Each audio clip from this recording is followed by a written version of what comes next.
Good morning and good afternoon. We have people joining from all around the U.S. Welcome to Freeboarder's Executive Series Seminar. Today's topic is China's Unstoppable Leadership, a threat or advantage to U.S. corporations, and we will also talk about the impact on 2010 planning.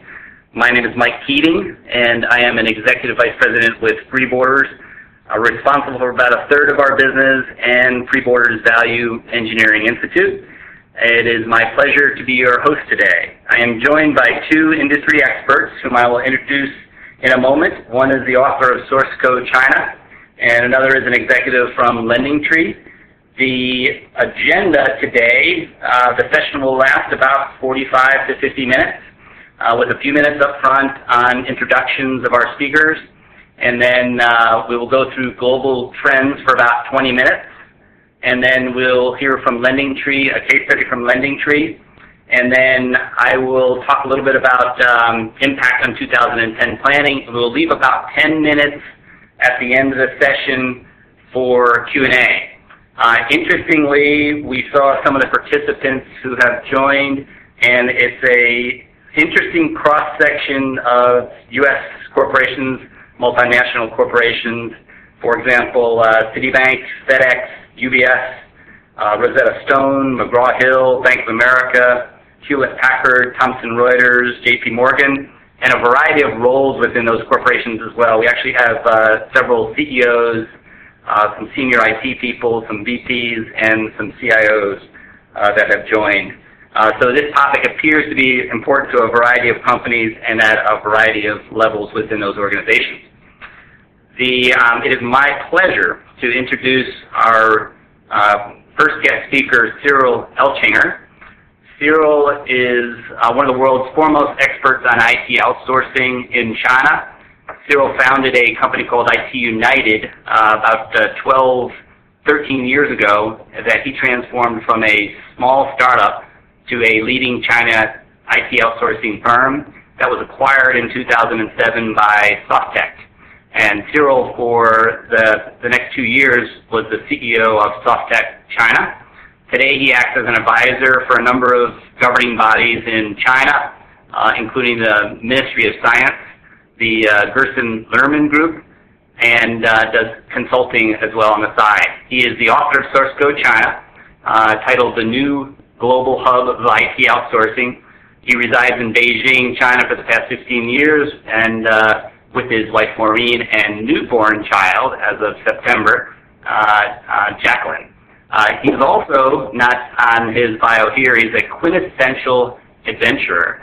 He was one of the Beijing Olympic torch carriers during the Olympics. He also recently ran a 100K run in Mongolia, not a 10K run, which is about 6 miles, but a 100K run, which is about over 60 miles. And he's now on his greatest adventure yet, and that is with a newborn baby girl. So it is my pleasure to introduce Cyril, and Cyril's topic is China's Unstoppable Leadership. Cyril? Thank you very much, Mike, and greetings everyone from Switzerland. I'm sure there must be a lot of adventures out there from having a baby perspective. All right, global trends. There is typically been traditional thinking in terms of outsourcing, and that has basically led people historically to look at the world in a very simplistic manner. There was India, and there was India. In the past few years, with the rapid growth of outsourcing, what we have seen is a number of countries have been quick and swift to understand this trend and have started developing outsourcing as a pillar of their economy as well. So as a result, we have witnessed in the past 5, 8 years to see a number of countries that have emerged and appeared on the map that no one had heard before in terms of an outsourcing destination. And then this picture obviously has been, on one hand, confusing a number of buyers And on the other hand, those companies that were implanted historically in a prevalent market simply stayed there. So next, Mike. Thank you. What is interesting to note is with the global downturn, there's a number of things that have happened, and we're going to be covering those points over the next 20 minutes. If we look at the slide is titled Future Service Providing Sourcing, it basically answers the question, what type of service provider is your company currently using for enterprise application services, and then looks at what is your company planning to do over the next 12 months. And for the U.S., this basically shows a very interesting trend that, on one hand, those companies implanted in India are hovering and maintaining what they got. And on the other hand, if you look at the bottom of the slide, the expectation for the growth planning is growing significantly into the China market. So that's a very interesting trend, which is consistent with what we've been witnessing and observing over the past few years, especially the past 3 years. If we go to the next slide, that will show from a European-centric perspective, the same question. And here again, we're looking at the same type of fact that is happening. Those companies that have implantation in India are hovering and maintaining what they got.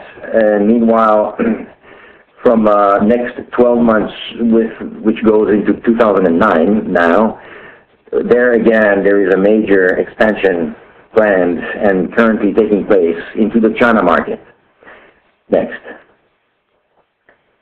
So that brings, a better focus on priorities from both buyers and providers. And according to some survey from Gartner, if you look at the buyer priorities, of course, in this time of global crisis, companies are obviously interested to save money, align costs, while they restructure what they have faced and suffered, and at the same time do need to continue to operate and deliver these critical IT support in a more efficient and more cost-effective manner.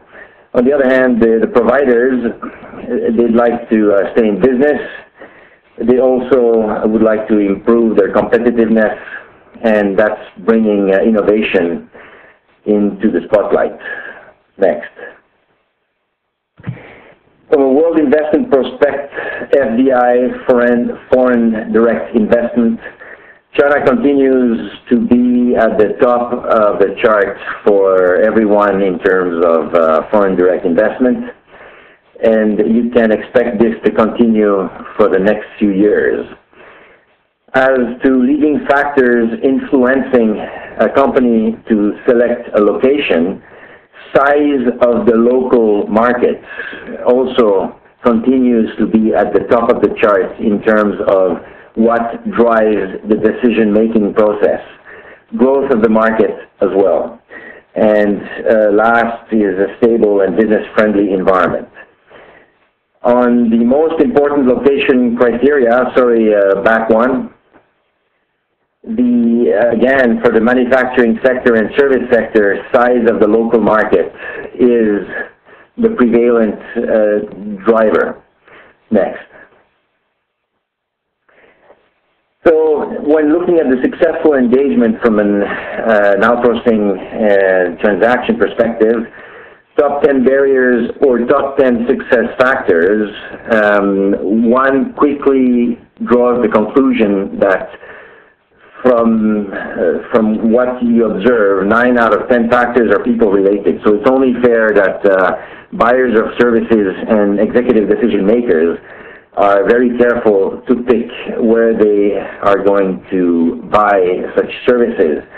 And then on the barrier side, usually communications and quality of the people are some of the key revolving concerns.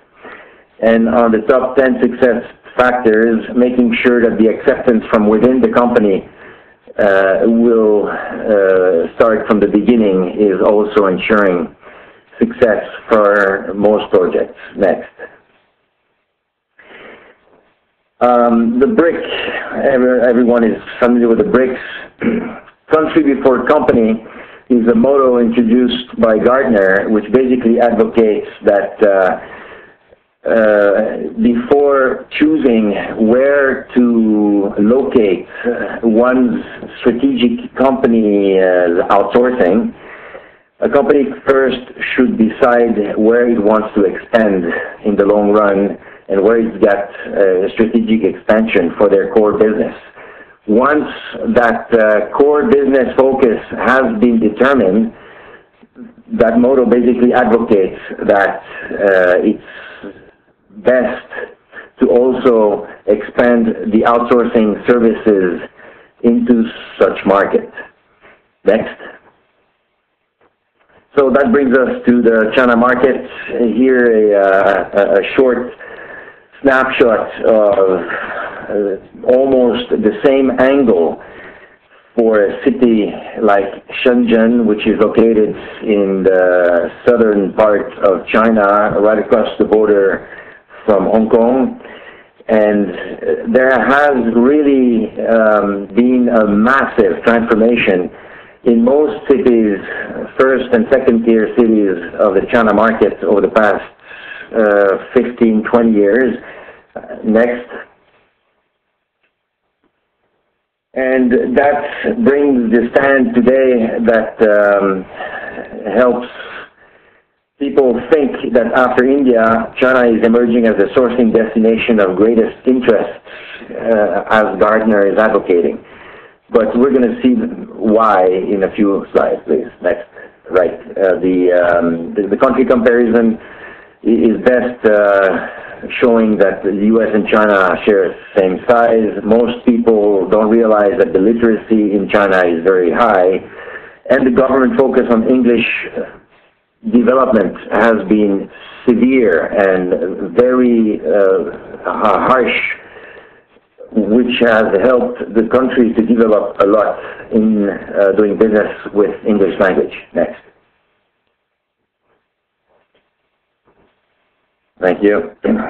When looking at the China outsourcing market breakdown by outsourcing type, basically customized software development, software R&D, and software testing are the top three from a European client-centric perspective.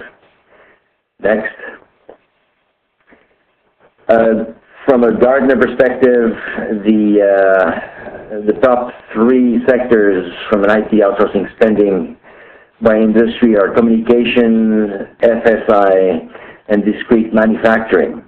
Of course, there is going to be variation in some other sectors, but these three are going to continue to lead the pack. And again, from an IT outsourcing spending by industry, electronics and high-tech, finance, services, media and entertainment, from a U.S. perspective, continue to lead the pack. Next. Thank you. Language. The language, again, has been promoted heavily as the language of modernization for the benefit of the people, the market, and the country. Over the past 15 years, there is further massive developments and investments by the government to continue this effort. The government's report also goes into developing cities that have international competitiveness, but also transnational corporations and outsourcing focus, the so-called 10, 100, 1,000 projects. And then from a government body perspective, the Ministry of Commerce is one of the key promoters, but also the China Council for International Investment Promotion, or CCIIP, and then MII, or the Ministry of Information Industry.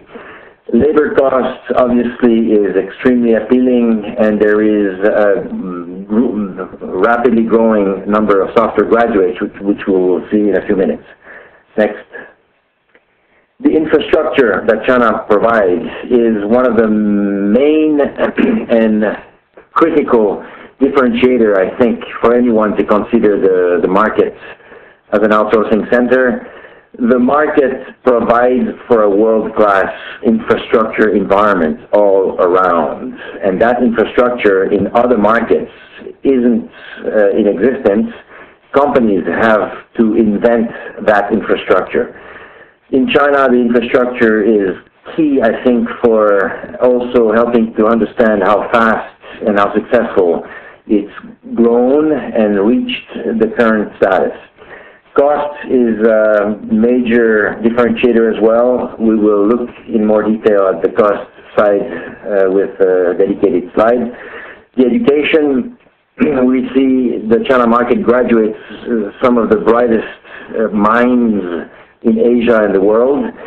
Literacy, again, is at over 90%, and all of the top universities have excellent programs, some of which are introducing as well English curriculum in their programs.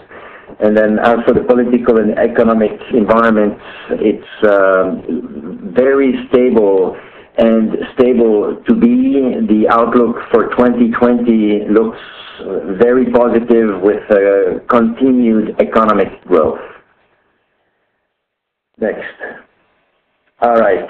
If we were to set ground zero and take India's rates for year 2008 and compare that with what one can do in China, Tier 1 and Tier 2 and Tier 3 cities, you can easily demonstrate a sizable competitive advantage by going in the China market. You also have to keep in mind that there is a 5% software export tax from India. There is no software export tax from China today, and there isn't expected to appear to be one for the foreseeable future. At the same time, China Tier 1 and China Tier 2 cities will continue to provide advantages, and eventually Tier 3 cities throughout 2015. The number of annual computer science and software graduates is a main driver, of course, as well, of why companies have more and more turned to the China market. And if you look at that chart, it's very easy to understand why China was not on the map of research institutes even just 5 or 6 years ago. The output of talent simply wasn't there from a volume perspective. But as you can see, the 10-year focus that the government has taken 15 years ago has started to show its results around the 2004 timeframe and has continued to progress. If we go to the next slide, you compare the 2005 standpoint, you can see that China has already twice as many talents compared to other markets. Next. And if you look at the postgraduates in computer sciences, the university graduates and the college graduates, you end up with a total of a little over 850,000. Next. That said, it's easily understandable that the market will continue to grow rapidly. Companies and markets are looking for talents and also interested to tap into the large domestic market opportunities. Next. So, as a summary, I think you will see that China is going to start being more and more on the radar and on the top charts of companies. The global downturn has brought heavy stress to challenge the historically unchallenged strategies. Latin America is also one of those destinations that will gain momentum.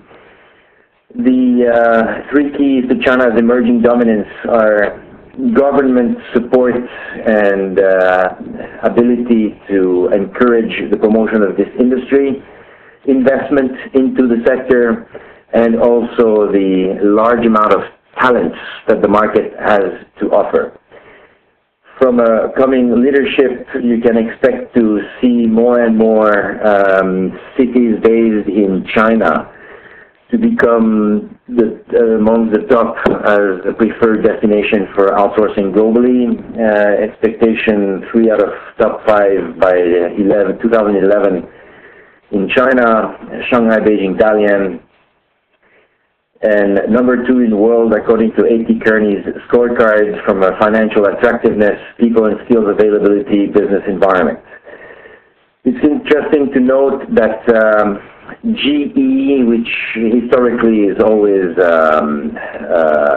innovator and a strategic thinker as a company and as a team, has started rolling out its new strategy to progressively increase up to 20% its content of outsourcing into the China market. Okay, then thank you, Cyril. We're going to move on to the LendingTree case study. It is my pleasure to introduce Loudon Ensweiler. Loudon is the Senior Director of Lender Technology from LendingTree. He's been at LendingTree for 5 years, and he manages all the lender-facing technologies for the corporation.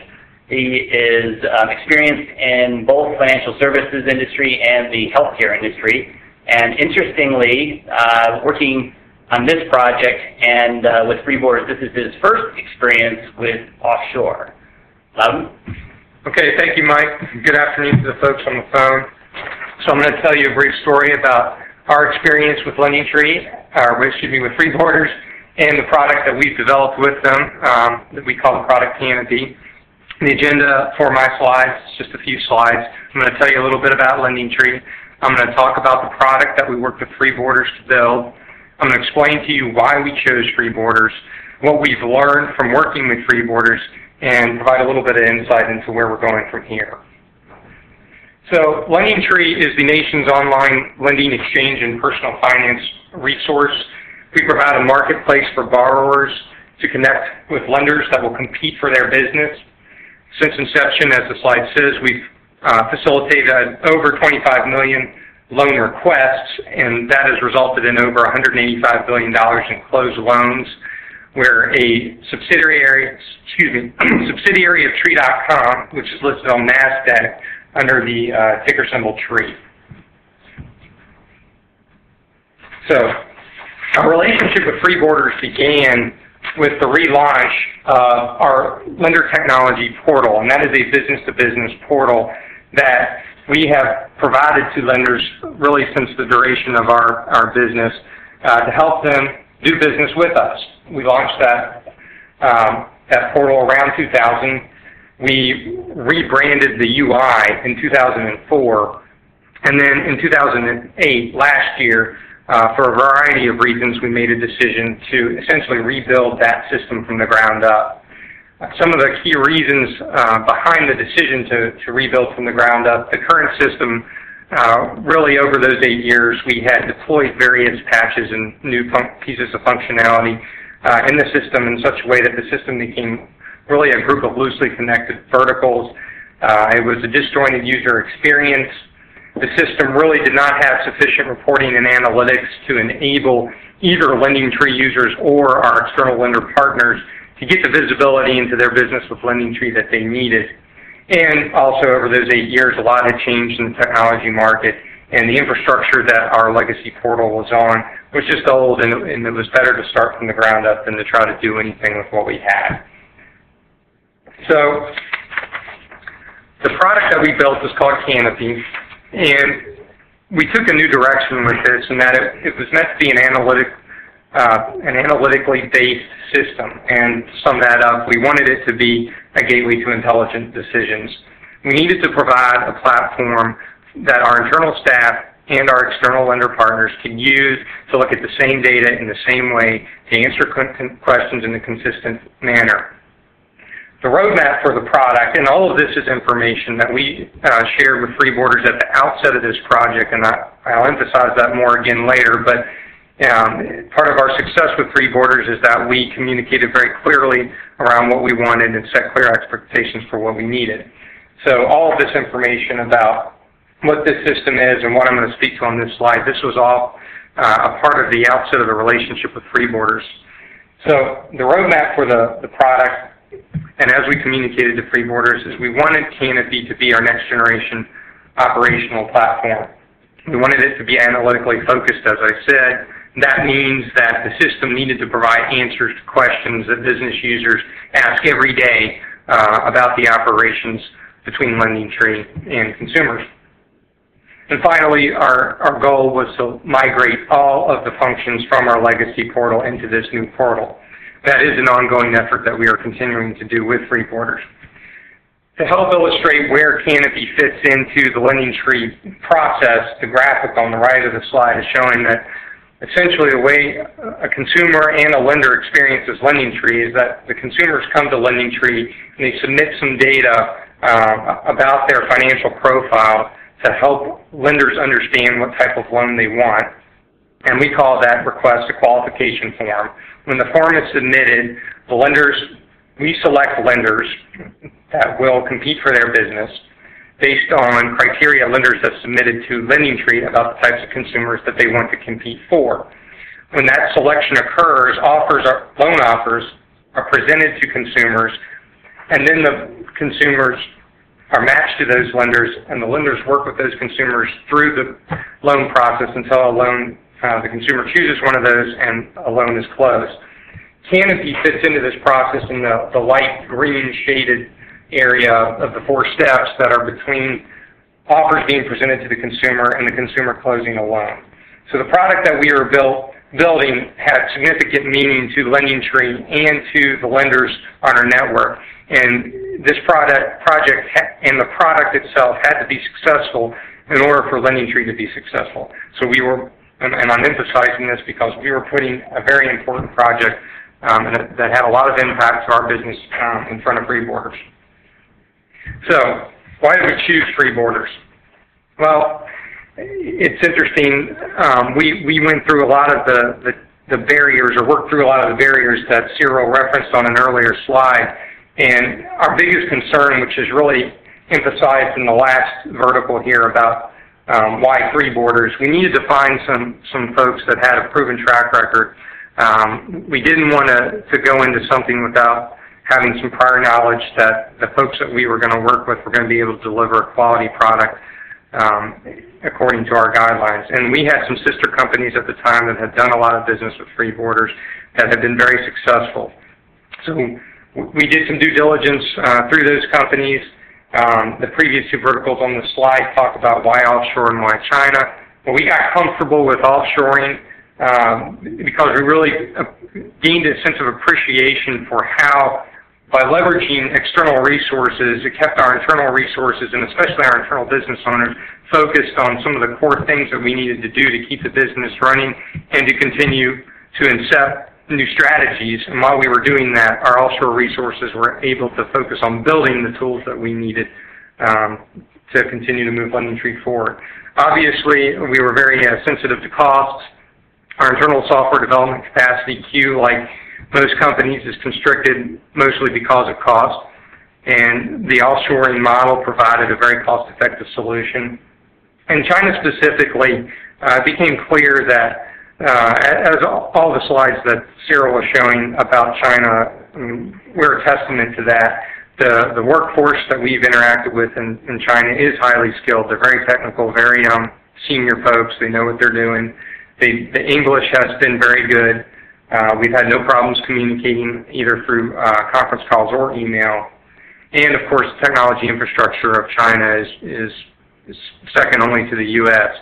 So basically, we're able to match our needs almost perfectly with resources through Free Borders and in China. Some of the key learnings that we had through working with Free Borders that I wanted to share in this call, the most important is communication. China is a different country halfway around the world, and there's a time difference. And so internally, we had to learn that our resources and the resources in China, in order for them to talk, there had to be a commitment to actually dialoguing on the phone at times, and that meant either China resources were up early in the morning or LendingTree resources were up later in the evenings.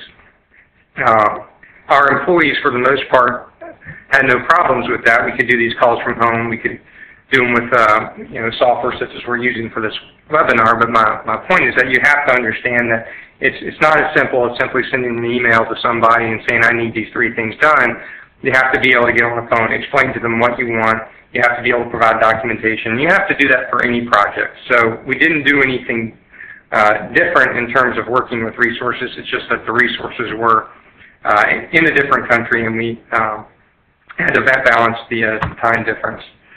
Additionally, as I said at the outset, we explained to the Free Borders team exactly what we wanted. We got buy-in to the project. We got them excited about what we're trying to do. It was a very transformational product we were trying to build, and it's been very successful because of our commitment to communicating with the team and getting their buy-in up front.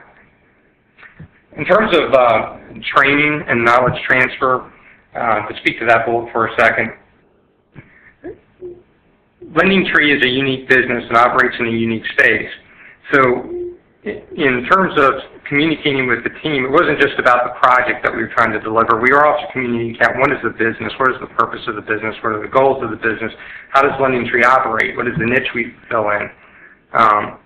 By sharing all of that information up front, the Free Borders team was able to deliver a quality project very quickly, and we were able to launch the Canopy product. It says we've been working together 18 months. We first launched it after about 5 months of engagement, and really, since March of this year, we've really been building out this product and delivering more and more functionality really faster than LendingTree has ever been able to deliver stuff before. So it's been a very successful relationship, and anyone on the call that is considering Free Borders, if you put a little bit of effort into upfront communication, you're going to get a very good result. Finally, while all this was going on, the market has been in turmoil, and LendingTree was really in the process of rebranding our entire company, and the Canopy product was really just a piece of that puzzle. But our new slogan, which if you've seen any of our commercials, is we're providing new financial tools to take on a new financial world. Where we knew in order to provide those new financial tools, we had to do things differently in-house in terms of delivering. And really, we consider Free Borders part of our new software development and business development tools that we use and leverage in order to deliver the new financial tools to the consumers to help them take on the new financial world. The success of our relationship with Free Borders on the Canopy product has really led to bigger and better things. We've undertaken a new project which we've termed Skynet, which is really we're working with Free Borders to really rewrite the secret sauce of LendingTree, which is the match logic that we use to match consumers to lenders. And there's a lot of very technical and a lot of very sophisticated business rules in that logic, and we would not be working with a team outside of LendingTree, much less a team in another country, if we didn't have complete confidence in the ability of the team to understand and deliver what we are looking to do. So, I can't emphasize enough how transformational Free Borders has been to the LendingTree business. So with that, that wraps up my part of this, and I'll turn it back to Mike. Very good. Thank you, Loudon. For the next few minutes, we're going to talk about what we have seen on impact of some of these trends in the industry on 2010 budgets. There is a recent Forrester research paper that I would recommend to anybody that was published in August 2009, and there are 2 or 3 key themes that came out of it that help in 2010 planning. One is this was a survey of CIOs, CEOs, and senior IT decision makers on where their priorities were over the next 12 to 36 months. And several key things came out of it. Number one was that improving overall IT efficiency was a top priority. How can I improve the overall efficiency of my organization? Another key theme that came out was because of the economic environment that we're in right now, business people are questioning every dollar that's spent. So another key theme that came out was determining the impact or the measurement of the business impact of IT on the organization. We're also seeing that businesses are cutting back software and hardware spending, but IT offshore services are increasing. So reducing costs is and always has been a top priority. So that is a report that came out in August 2009. A couple of things that we do, a couple of key challenges that we are seeing today that our clients are bringing to us. 4 key things that we see pretty repeatedly. One is how to exit non-value-add projects. One of the challenges of many organizations is having entrenched projects and that don't necessarily add value, but how do you actually exit those and redeploy resources to increase revenue or redeploy resources to improve efficiency. And one key theme that we have been tasked to solve with customers is actually an approach to exit non-value-add projects and redeploy those resources for innovative revenue-generating projects. Another one is pretty standard in the offshore industry. For those who offshore today, a typical challenge is how to increase offshore leverage. So on average, we see the traditional offshore companies in the 70%, 65 to 72% offshore leverage, and there are specific goals out there to how do we increase that to 85% and up. Another 2 things that we've seen coming up repeatedly is bringing products and services to market faster. Loudon made some great points on with current budgets, they would not have the capacity had they not been able to offshore. So the ability to bring in additional capacity at the same budget dollars allows them to bring new products and new services to market faster, which frankly at the end of the day equates to revenue for the client. The last one is just how to optimize internal and offshore resources for greater efficiency. That one kind of goes back to Forrester's #1 priority. So how are we helping clients plan for 2010? A few things that are coming out. One is that we have been spending time with clients, with new clients and existing clients, identifying what I would call an intractable or a compelling business problem that the client has not been able to solve. We assemble a team of 3 industry thought leaders. For example, one case might be Cyril would represent a China strategy. We'd have a value engineer whose responsibility is to understand the business impact of the IT initiative or the business initiative that has not been solved to date. And then we bring in a subject matter expert. And then we do this in a collaborative workshop setting at the client to assess the impact of the problem and come up with innovative ideas on how to solve that problem. So that is a process and a methodology that we are engaging with our clients right now. Okay, so I'd like to summarize with 2 bold statements to steal Cyril's tagline here: if you're not in China, you're really not in the game. I'd also like to remind everybody that we will be sending out, for those people who participated on this webinar, a copy of Cyril's book, Source Code China, the New Global Hub of IT Outsourcing. I would like to thank Cyril for joining from Switzerland and Loudon from joining from LendingTree headquarters. We'd also like to open it up. We'll send this copy out in about the next 2 weeks of the book. We will also make available, this presentation will be made available online in the next couple weeks as well. Okay, so we're going to open it up to questions for the next 10 minutes. At this time, if you would like to ask a question, please press star and the #1 on your telephone keypad. We'll pause for just a moment to compile the Q&A roster.